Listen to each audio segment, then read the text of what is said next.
இன்றைய தினம் sexual and reproductive health awareness day, அதாவது பாலுறவு மற்றும் இனப்பெருக்க ஆரோக்கியம் விழிப்புணர்வு தினமாக கவர்மெண்ட் ஆஃப் இந்தியா அறிவித்துள்ள ஒரு தினம். இது மற்ற தினங்கள், பிரபலமான தினங்கள், அதாவது அன்னையர் தினம், மதர்ஸ் டே, உமன்ஸ் டே, அது மாதிரி அவ்வளோ பாப்புலர் டே இன்னும் மக்களிடையே இல்லை. நாங்கள் ஓஎஸ்எஸ் ஃபர்டிலிட்டி ஒரு பொறுப்பான ஹெல்த் கேர் ஆர்கனைசேஷனாக சமுதாயத்துக்கு இந்த ஒரு தினத்தில் ஒரு இம்பார்ட்டன்ட் விழிப்புணர்வை கொடுக்க விரும்புகிறோம். இதில் எனக்கு ரொம்ப மகிழ்ச்சி.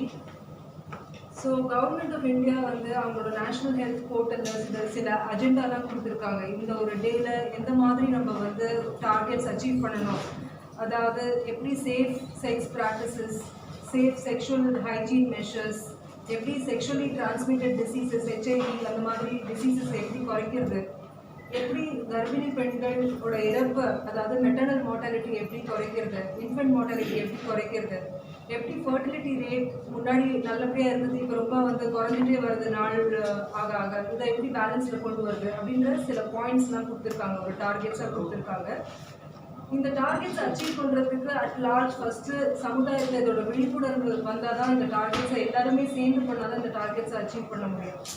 ஸோ இந்த sexual and reproductive health awareness எப்படி கொண்டு வருது, எந்த வயசுலேருந்து கொண்டு வருது, யார் இதுக்கு பொறுப்பேற்றுக்கணும் அப்படின்றதுலாம் சமுதாயத்தில் இருக்கிறவங்களுக்கு எல்லாருக்குமே தெரிஞ்சால் தான் இந்த ஒரு இதை நம்மளால் அச்சீவ் பண்ண முடியும். ஸோ ஃபஸ்ட்டு ஸ்டேஜில் ஒரு குழந்தை பிறக்கிறது அப்படின்னா அது ஆணாக இருக்கலாம், பெண்ணாக இருக்கலாம். யார் அவங்க குழந்தையோட ஃபஸ்ட்டு டீச்சர் அப்படின்னா அவங்க பெற்றோர், அதாவது பேரண்ட்ஸ். ஸோ குழந்தை ஸ்கூலுக்கு போகும்போது ஆஸ் பேரண்ட்ஸ் குழந்தைங்களுக்கு சில இம்பார்ட்டன்ட் பாயிண்ட்ஸ் சொல்லிக் கொடுக்கணும். அதாவது குட் டச்னா என்ன, பேட் டச்னா என்ன, ஸ்ட்ரேஞ்சர்ஸோட எப்படி பழகிறது, யாராவது தவறு முறையில் பிஹேவ் பண்ணுறாங்கன்னா அதை யார்கிட்ட ரிப்போர்ட் பண்ணுறது. ஸோ இந்த மாதிரி ஒரு எஜுகேஷன் ஃபஸ்ட்டு பேரண்ட்ஸ் குழந்தைங்களுக்கு இதோட அவேர்னஸை கொடுத்தாதான் குழந்தைகள் ஒரு தயக்கம் இல்லாத, பயம் இல்லாத, யார்கிட்ட அப்ரோச் பண்ணி இதை பற்றி சொல்லலான்றது அவங்க புரிஞ்சுக்க முடியும். இதுக்கு நெக்ஸ்ட் ஸ்டேஜில் குழந்தைகள் ஸ்கூலுக்கு போகிறாங்க. ஸோ ஸ்கூலில் டீச்சர்ஸ் என்ன ரெஸ்பான்சிபிலிட்டி எடுத்துக்கணும், அதாவது குழந்தைகள் ஒரு 4th ஸ்டாண்டர்ட் 5th ஸ்டாண்டர்ட் ஸ்டேஜில் சயின்ஸ் படிக்கிறாங்க, பயாலஜி படிக்கிறாங்க. ஸோ எப்படி இந்த செக்ஷுவல் ஆர்கன்ஸ் எப்படி க்ரோ ஆகுது, இதோட ஃபங்க்ஷன்ஸ் என்ன, இதோட ஃபிசியாலஜி நார்மல் டெவலப்மெண்ட் என்னன்னு ஃபஸ்ட்டு குழந்தைங்களுக்கு புரிய வைக்கணும். இதுக்கப்புறமா பர்சனல் ஹைஜீன் எப்படி மெயின்டைன் பண்ணணும், இன்டர்னல் பார்ட்ஸை எப்படி ஹைஜீனிக்காக வச்சுக்கணும், இந்த மாதிரி விழிப்புணர்வு ஸ்கூலில் க்ரியேட் பண்ணணும்.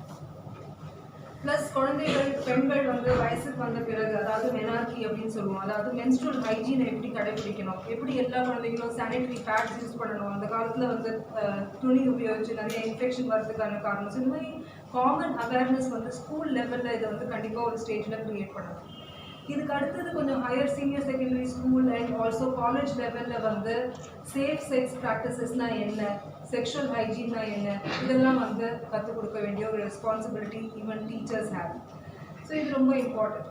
ஸோ இந்த ஏஜ் கடந்த பிறகு ஒரு 21 to 30 இயர்ஸ் தான் ideal reproductive potential or ideal age to get married, திருமணம் செய்கிறதுக்கு ஒரு கரெக்டான ஒரு ஏஜ் குரூப்னு சொல்கிறோம். இது ஏன் அப்படி சொல்கிறோம்னா, ஃபர்ஸ்ட் ஆஃப் ஆல் இப்போ இருக்கிற சமுதாயத்தில் கல்யாணம் பண்ணிக்கிறதே ரொம்ப டிலே பண்ணிகிட்டே இருக்காங்க. 30 வயசுக்கு அப்புறம் பண்ணிக்கிறாங்க, 35 வயசுக்கு அப்புறம் பண்ணிக்கிறாங்க. நம்ம கரியர் ஃபஸ்ட்டு முடிச்சுட்டு அதுக்கப்புறமா நம்ம கல்யாணம் பண்ணிக்கலாம், இல்லை கல்யாணம் ஆனால் கொஞ்ச நாள் நம்ம லைஃப்பில் செட்டில் ஆகிட்டு நம்ம ஒரு 35 வயசு ஆனவங்க குழந்தை பெற்றுக்கலாம். ஸோ அந்த மாதிரி நிறைய ஒரு ஆட்டிடியூட் சேஞ்ச் மக்களிடையே வந்திருக்கு. இதுக்கு மெயினாக நான் சொல்ல வேண்டிய காரணம் என்னென்னா, இந்த ஒரு பர்டிகுலர் பாயிண்ட் ஏஜ் ஆக ஆக, அதாவது 30 வயசுக்கு மேலே ஆக ஆக அந்த கரு இருக்கிற தன்மை குறைஞ்சிக்கிட்டே வருது. அது பெண்மணியோட முட்டைகளோட குவாலிட்டி, அதோட ஜெனட்டிக் மேக்கப் எல்லாமே குறைஞ்சிட்டே வரும். ஸோ அந்த டைமில் அவங்க ட்ரீட்மெண்ட்டுன்னு வந்தால் கூட ட்ரீட்மெண்ட்டோட சக்ஸஸ் கம்மியாக இருக்கும். ஸோ ஒரு பயாலஜிக்கல் கிளாக், அதாவது ஒரு ஃபேமிலியை கம்ப்ளீட் பண்ணுற டைம் 21 to 30 இயர்ஸ்னு புரிஞ்சுக்கணும். ப்ளஸ் நம்ம 1950 பார்த்தோன்னா இந்த ஃபர்டிலிட்டி ரேட்டுன்னு சொல்கிறது 6 இருந்தது. இப்போ இன்றைய காலத்தில் 2.1 குறைஞ்சிட்டே வருது. ஸோ இது ஒரு ரொம்ப அலார்மிங் ஸ்டாட்டிஸ்டிக்ஸ்.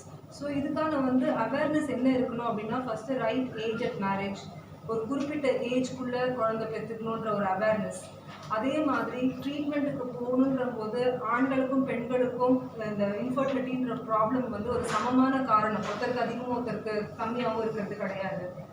அண்ட் எப்படி வந்து ஒரு ஹெசிடேஷன், தயக்கம் இல்லாத டாக்டர் கிட்ட போய் அவங்களோட செக்ஷுவல் ப்ராப்ளம்ஸ் பற்றி டிஸ்கஸ் பண்ணணும். ஆண்களாக இருந்தால் அவங்களுக்கு எரெக்டைல் டிஸ்ஃபங்க்ஷன் இருக்கலாம், இல்லை வேறு ஏதாவது ப்ராப்ளம்ஸ் இருக்கலாம். ஓப்பனாக வந்து ஃப்ரீயாக பேசுறதுக்கான ஒரு விழிப்புணர்வு வேணும். ஒரு தயக்கம் இருந்தால் அவங்களால ட்ரீட்மெண்ட்டுக்கு வர முடியாது. ஸோ அவங்க வந்து ஃப்ராங்காக இருக்கணும். அதே மாதிரி சமுதாயத்தில் குழந்தைகள் இல்லை அப்படின்றவங்க ரொம்ப மன அழுத்தத்தோடு இருக்கிறாங்க. ஒரு ஃபங்க்ஷனுக்கு போக மாட்டேங்கிறாங்க, கல்யாணத்துக்கு போனால் ரொம்ப கஷ்டப்படுறாங்க.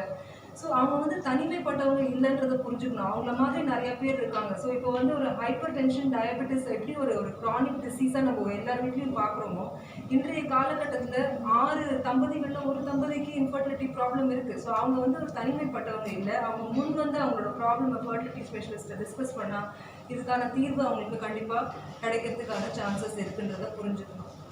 ரெண்டாவது, இந்த ஏஜில் என்ன புரிஞ்சுக்கணும் அப்படின்றது வந்து சாதாரணமாக கல்யாணம் ஆனால் ஒரு வருஷம் நார்மல் தாம்பத்தியத்தில் இருந்துட்டு அதுக்கப்புறமா வந்து ஃபர்டிலிட்டி ட்ரீட்மெண்ட்டுக்கு போனால் போதுன்றது வந்து ஒரு காமன் அண்டர்ஸ்டாண்டிங் எல்லாருக்கும் இருக்கிறது. பட் இது எல்லாருக்குமே பொருந்தாது. அதாவது சில பேருக்கு சில ப்ராப்ளம்ஸ் இருக்கலாம் முன்னாடி. அதாவது அவங்களுக்கு ரத்த கட்டி பிரச்சனை இருக்கலாம், இல்லை ஓவரிலையோ யூட்ரஸ்லையோ சர்ஜரி நடந்திருக்கலாம், இல்லை ஆண்களுக்கு விரையே இல்லாத இருந்திருக்கலாம், இல்லை விரையில சர்ஜரி நடந்திருக்கலாம்.